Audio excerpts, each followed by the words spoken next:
All right, we're gonna start up. Just a couple things before we start. First of all, you probably know this, but in case you didn't, today is November 11th and it's Veterans Day, and there will be a ceremony at noon in the Commons if you're interested. I don't know if there's food or not, 'cause people usually ask that, but I don't know. But there is a ceremony there. All right. Secondly, if you're not aware of it already, the portal is open, so if you want to start registering for spring classes, you're now able to do so. All right.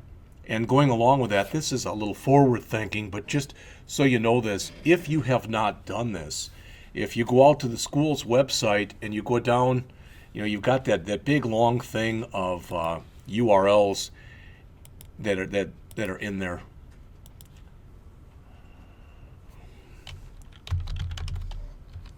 But someplace down in here, in this thing of URLs, there it is. There's a thing down here under students that says Tech Connect Job Search. And even though you're first year students and you might be in your first semester, you should sign up for that anyway. It's a free job service that's provided by the college. And what happens is if you sign up for it, you end up getting things that look like this. All right, and it just gives examples of jobs that are available. All right, many are like in the Madison area or whatever, and I'm not saying that you'd even want to apply for them now, but you can start to look at the jobs and see the kind of web programmer. You see the kind of stuff that they're looking for then as you go in there. You might look at that and go, well, geez, I don't even have a lot of this stuff. Yeah, but this is the stuff, most of it is stuff that you're going to be learning over the next couple years. But still, it's a good idea to do that right now, all right? If you decide not to, whatever. But I'm just telling you, I think it's a good idea. All right, before we go into what I'm going to go into today, I wanted to show you a few things. First of all, I keep getting all sorts of emails from this site right here. It's called webcodegeeks.com. You don't have to worry about, if you're interested in any of these URLs I'm going to write down, you don't have to write them down because if you copy the folder over, I listed them all in the folder. All right. But this Web Code Geeks, all right, if I go in there, they have just a boatload of stuff.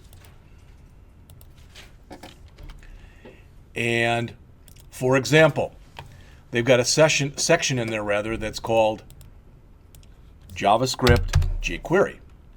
All right. And as I start to peruse my way through this, I don't want that one. I wanted to show you.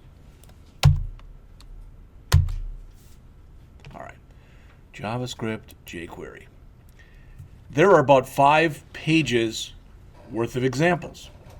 Now, should you care about this? Well, possibly. All right. As an example here, this slide toggle.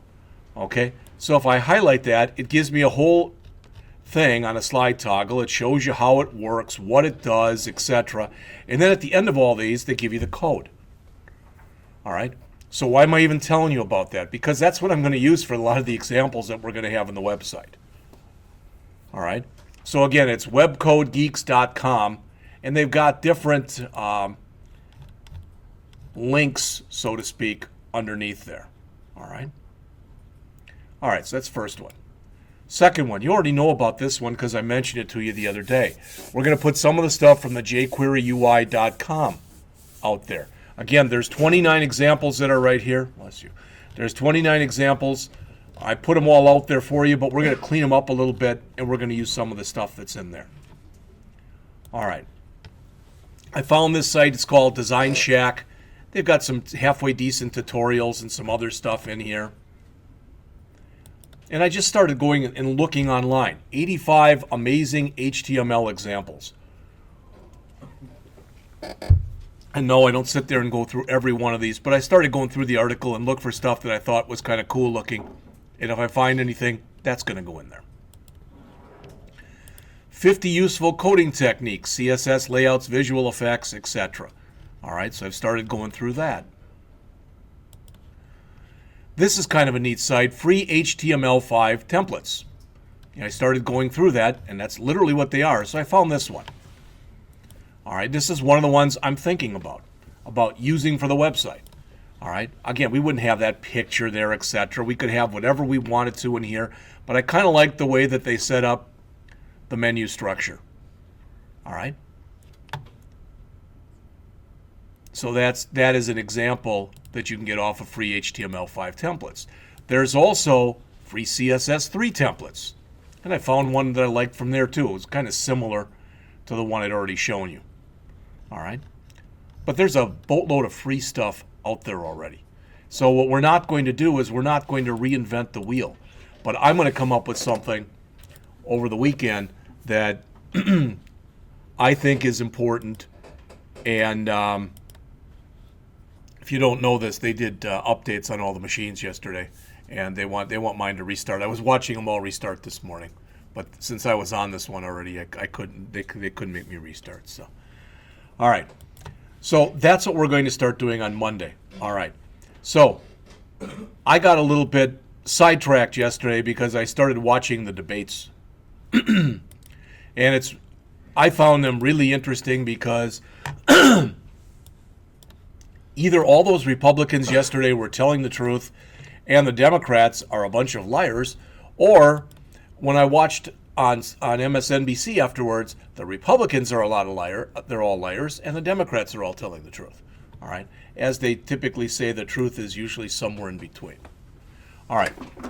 One of the key hallmarks, one of the things that we're going to have on this website, and so what I decided to do was I went back and looked at some stuff I already had and did some changes to it. So these are those websites that I just mentioned to you.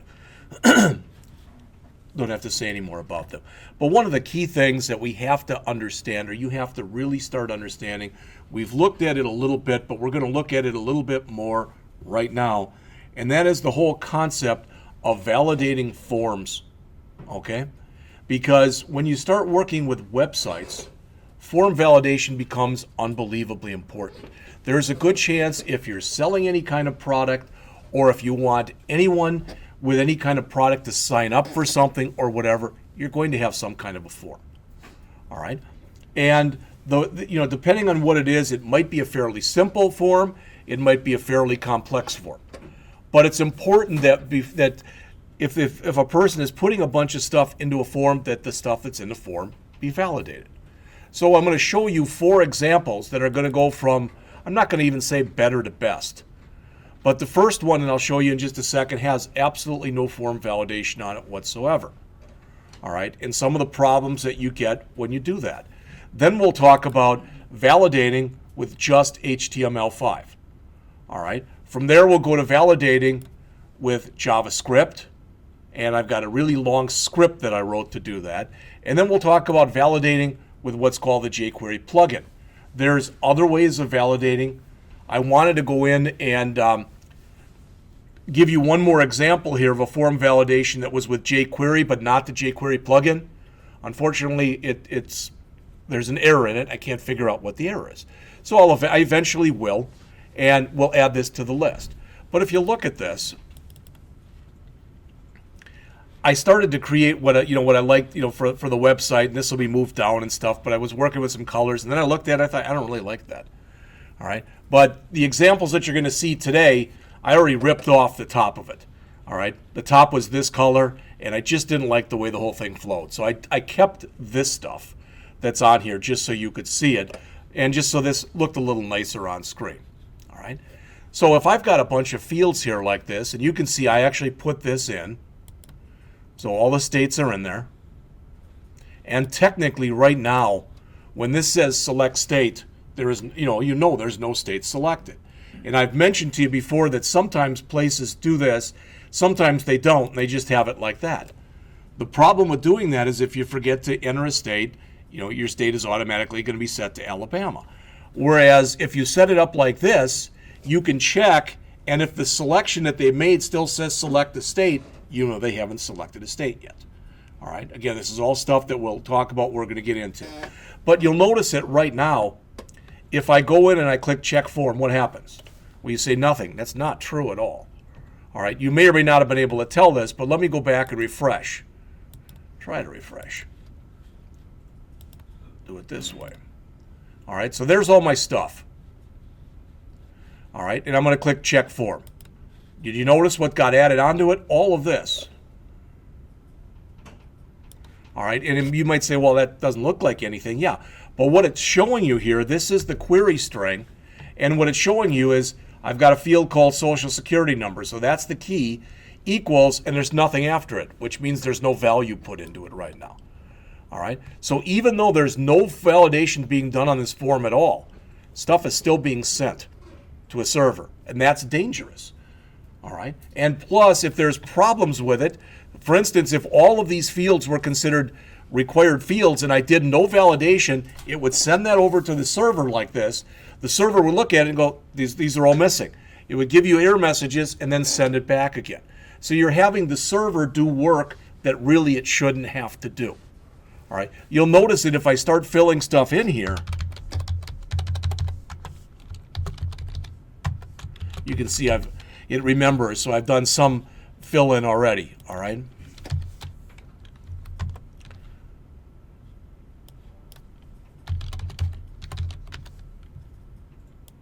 And I put a spinner in there, so that takes a long time. So if you just want to manually put that in, that works too. There's no validation that's being done right now for the phone number. But now you'll notice with everything filled in, if I click check form, now all those values are filled in. All right. But again, if you put no validation in whatsoever, and that's exactly what this is, all of the fields are set up, so everything is set up in there. But you'll notice for each field that's in there, what you should notice at least, is I've got both an ID and I've got a name. And I really, I don't know what Jim has told you, so I'm not going to try to override anything he said. But really, when you're creating forms like this, get used to creating and putting in both an ID field and a name field. The ID field is used typically with JavaScript, so you've got that get element by ID, and you can use other things with it. The name field is going to be used next semester with some of the server-side programming languages that we work with. So it's a good idea to just start putting them both in right now. But you'll see for each field that's in here, that's what I've got set up. Again, the select box for the option is a little bit different. But every one of these is exactly the same. The only thing that's different in here is the actual name. All right. And I put a couple things. I guess I did put a type in there.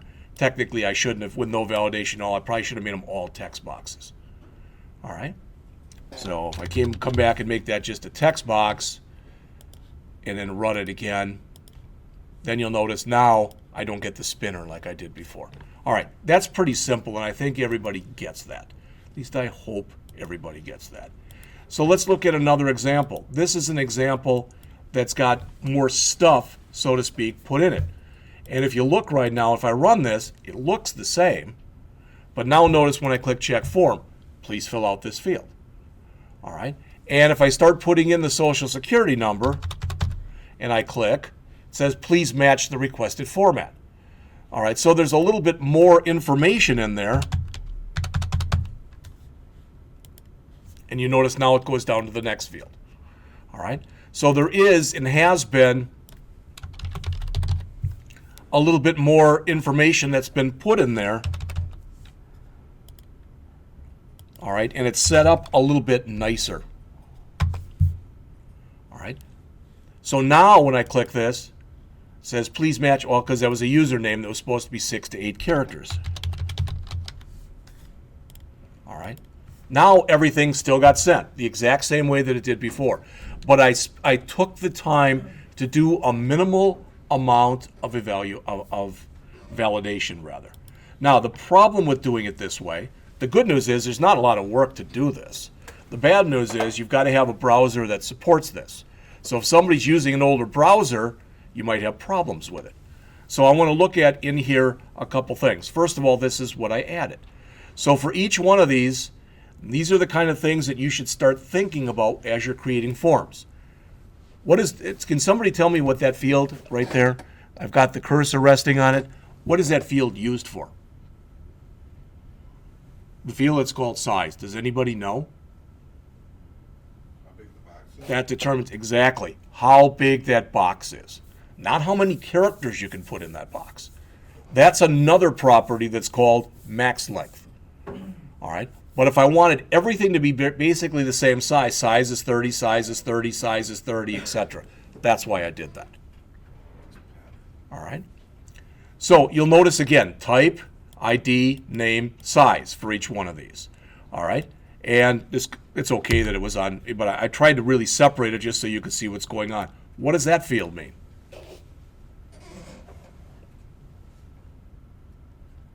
Anybody have a guess? Depending on what you're looking at, it changes to... Well, not exactly. There can only be one of these on a form. And when the form starts to run, notice Social Security number. That's the one that has the focus. See where the cursor is? So I could write autofocus on each one, but it wouldn't make any sense. It would go through and it would say, oh, the last one says autofocus, and it would put the focus there. All right? So you can only have one that automatically gets the focus. Usually the top field. Doesn't necessarily have to be, but it usually is. And this, again, hopefully this makes sense, just means that that field indeed is required. So you'll notice if I take this and I remove it and run this again, now it says, well, it says, why does it say please fill out this field?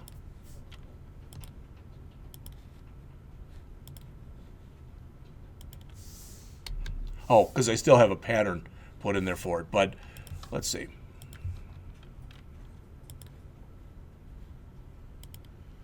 Yeah, I guess that's why. On line 24, you got required, or 22. Ah, I still have it in there. Thank you. It must be a really good attribute because it's in there twice. Try it now. Thank you. See that? So that should be pretty obvious to you. Maybe not to me, but it should be obvious to those of you who are in here what the required field is doing. Placeholder, it's kind of a nice thing to put in. You really, sometimes it gets overused. I mean, if it's a first name field and you put a placeholder that says put the first name here, that's kind of silly to do that. But what some people do with placeholders, most of us are used to seeing forms like this that have a bunch of labels over here and a bunch of text boxes over here. All right, sometimes either to save space or whatever, people don't put labels in there. All right, all they do is they put placeholder text in each one of their fields. That's another thing that you can do. Okay, and if you notice on here, I just hyperlink this, HTML5 pattern.com. Why? Well, this, don't even worry about reading that. That's just their blog that they've got going through there. But they talk about how you write things for passwords, how you write things for zip codes, etc. And this is just something that you should take a look at. All right. Again, I'm not saying you're going to totally understand it right now, but it's something that you're going to experience and you're going to be looking at as you go on from class to class. All right. Just HTML5 pattern.com. All right. This is the pattern right here. And ideally, after I explain this, it should make sense to each and every one of you.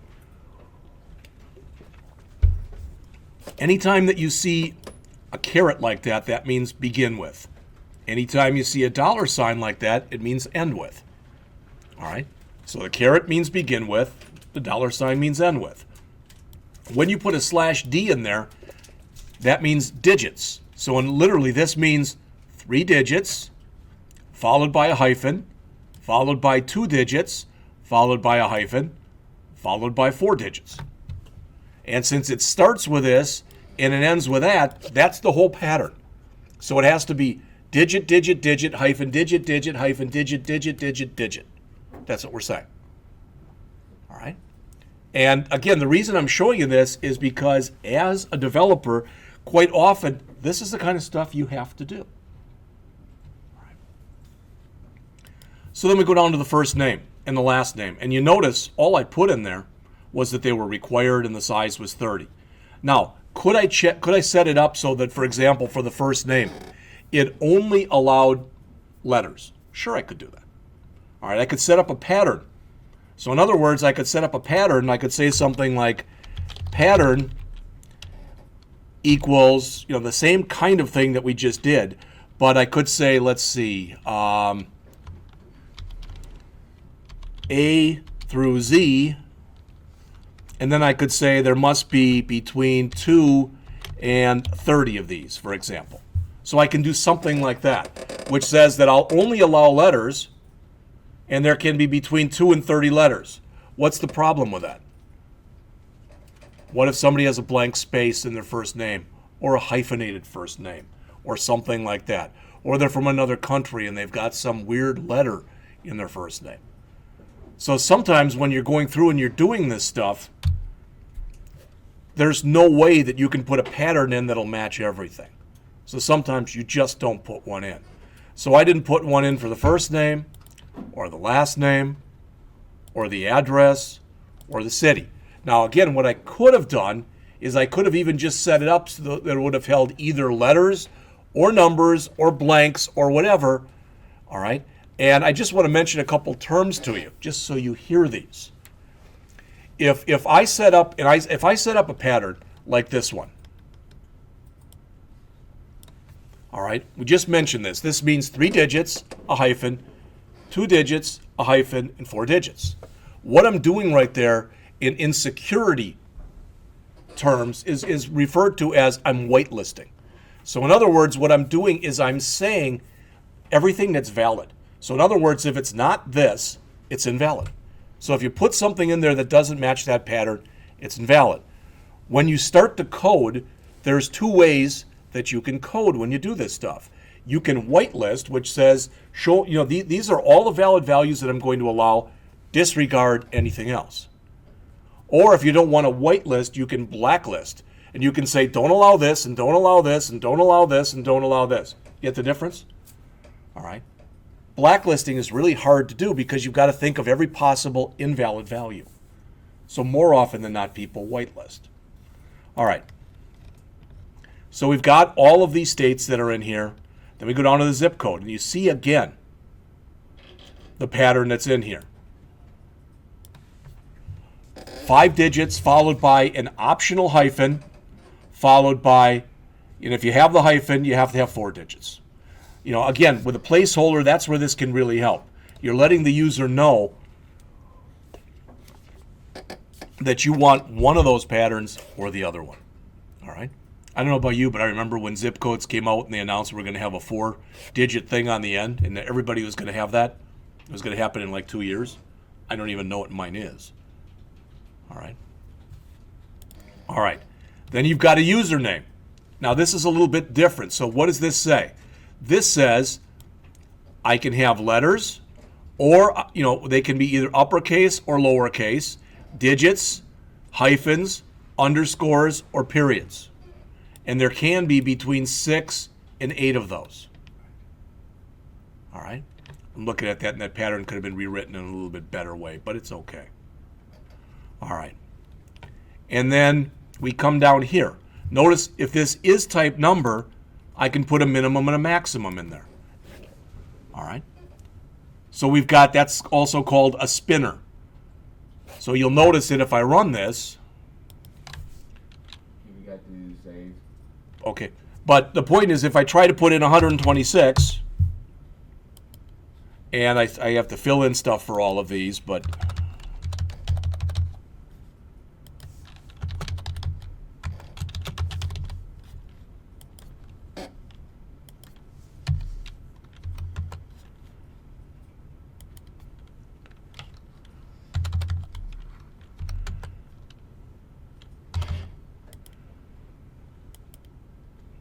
yeah.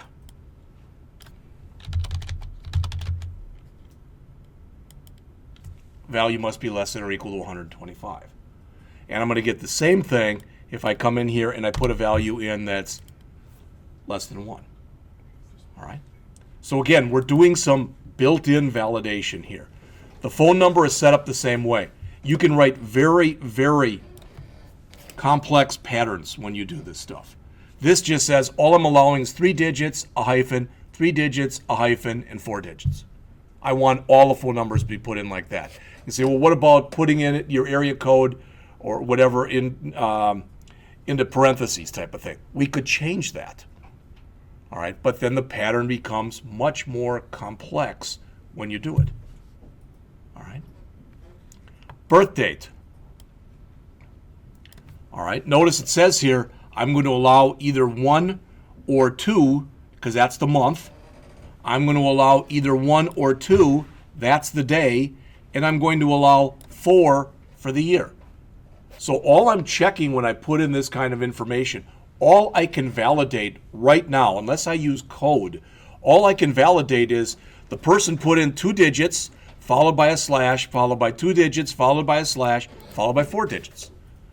So it would be legal with this to write in 99/99/9999, which doesn't make a lot of sense. But it's not in a legal pattern. In just the same way, and we've talked about this in other classes, that if I've got an email, I can check to make sure that it's set up correctly. But if I put in donald@duck.com and there isn't anything like that exists, all right, all that means is this is just validating that the pattern has been set up correctly. It is syntactically correct. All right. All right. And there's too much, I don't even want to save that one. Too much garbage in there. All right. So the next one that's here has got, this is the big one. I just want to show you this.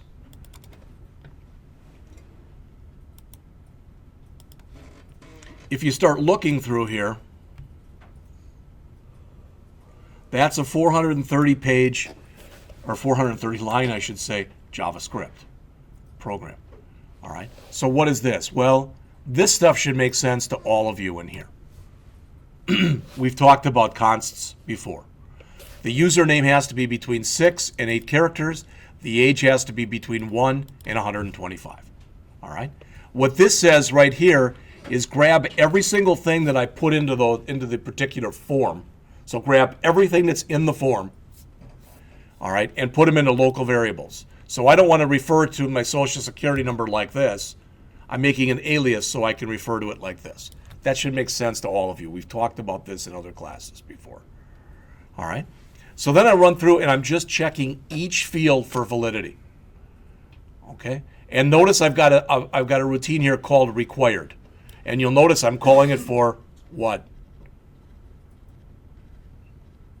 Every single routine, basically. Everything that I've got in there is calling this required. And what is that? Well, if I go down here long enough,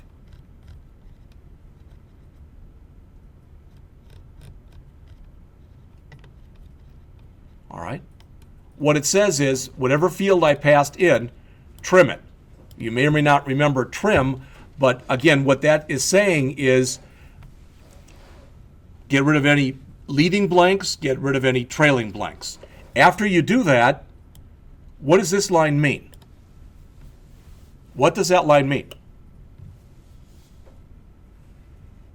Now, somebody's got to know this.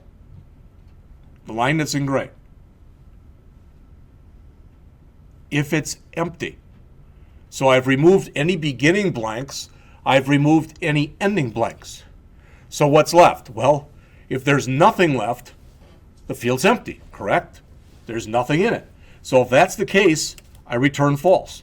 If there's something in it, I return true. That makes sense? That's all we're doing. And we do that, I make a validity check to make sure because every field is required. So I check it with each one. If I find one that's false, I just set up an alert. I didn't have to do this. There's other ways it can be done. We'll learn about those in later classes.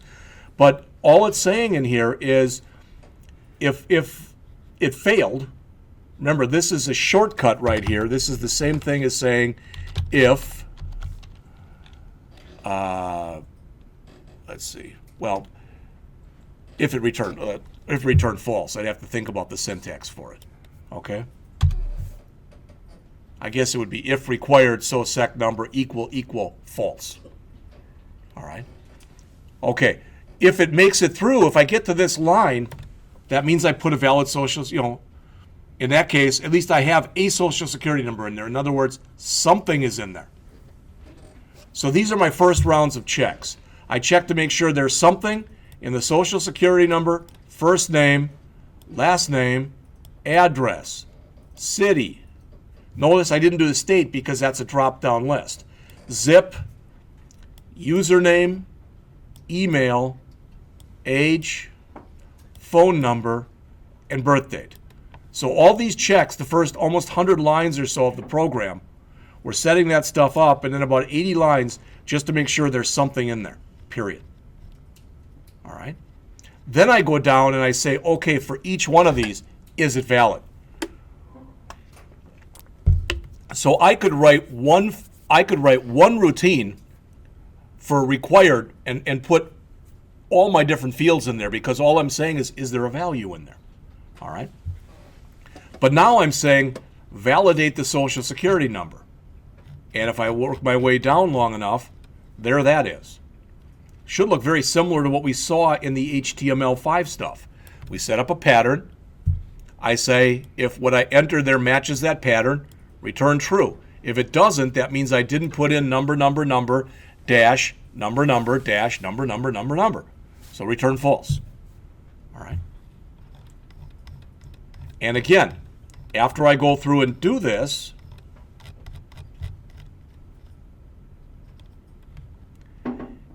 if it returned false, I just put up an alert that says it must be in this format, and I return false. If I get down to here, I put in a valid Social Security number. And then I do the same thing down here. Notice all I did was just put alphas in there, just so I said then first name, last name, city must be alpha. That's all I put in there. All right? And if we look at the alpha checks, again, that's saying start with this, end with this, and all this says is I want to have one or more letters. And if I have one or more letters, it's going to return true. Otherwise, it's going to return false. All right? So what am I doing? I'm breaking this down. I'm making checks on each one of these. And you might say, yeah, I get it. This isn't real grand or glorious, but this is a lot of what you do as a programmer. All right? The majority of the programming that you do as a programmer is defensive programming. And if you don't know what that means, I always liken defensive programming to like car insurance. All right? My daughter, who lives in St. Louis, she's been living there for 3 years. She's been in 2 accidents. Both times she was stopped at a stop sign and people hit her. Okay? Both times, neither person had insurance. So it cost me over $1,000 the first time to get her car fixed because the person didn't have insurance. Why do you have insurance? You have insurance. It's one of those weird things in life. You buy car insurance hoping to God you'll never need it. You spend a lot of money on it, but you hope you'll never need it. All right? But if you need it, you might need it badly. And that's the same kind of thing with defensive programming. You program defensively hoping that there'll never come a situation where whatever it is that you're coding for, it never gets hit. But if it does get hit, you have to be able to handle it. All right? And that's what I tried to show you in here. All right. Then we've got the zip code that was in here, and it's very similar to what you looked at before. The same pattern. If the pattern's matched, return true, otherwise return false. There's different ways of doing this, but all I said here was if you came up with a username that was greater than or equal to 6 and less than or equal to 8, return true. Otherwise, return false. The email validation was, again, set up the same pattern that I showed you before. You try to match it. If you can match it, you return true. If it doesn't match it, you return false. And again, the last thing then is last two are the age. Greater than or equal to 1 and less than or equal to 125, return true. Otherwise, return false. I actually put programmatic stuff in here. I could have, again, set up patterns when we did this and written it different ways. I'm not at all saying that the way I wrote this is the best way in the world. I don't mean to say that. All right? But I'm just trying to show you all the stuff I tried to put in there for completeness. Phone number's got to match that pattern. Again, if it does, return true. Otherwise, return false. Birth date, again, either 1 or 2 digits, followed by either 1 or 2 digits, followed by 4 digits. All right. And you'll notice that if I run this one, it becomes kind of a pain. So if I run the one that says JS, it's fine if I put everything in here.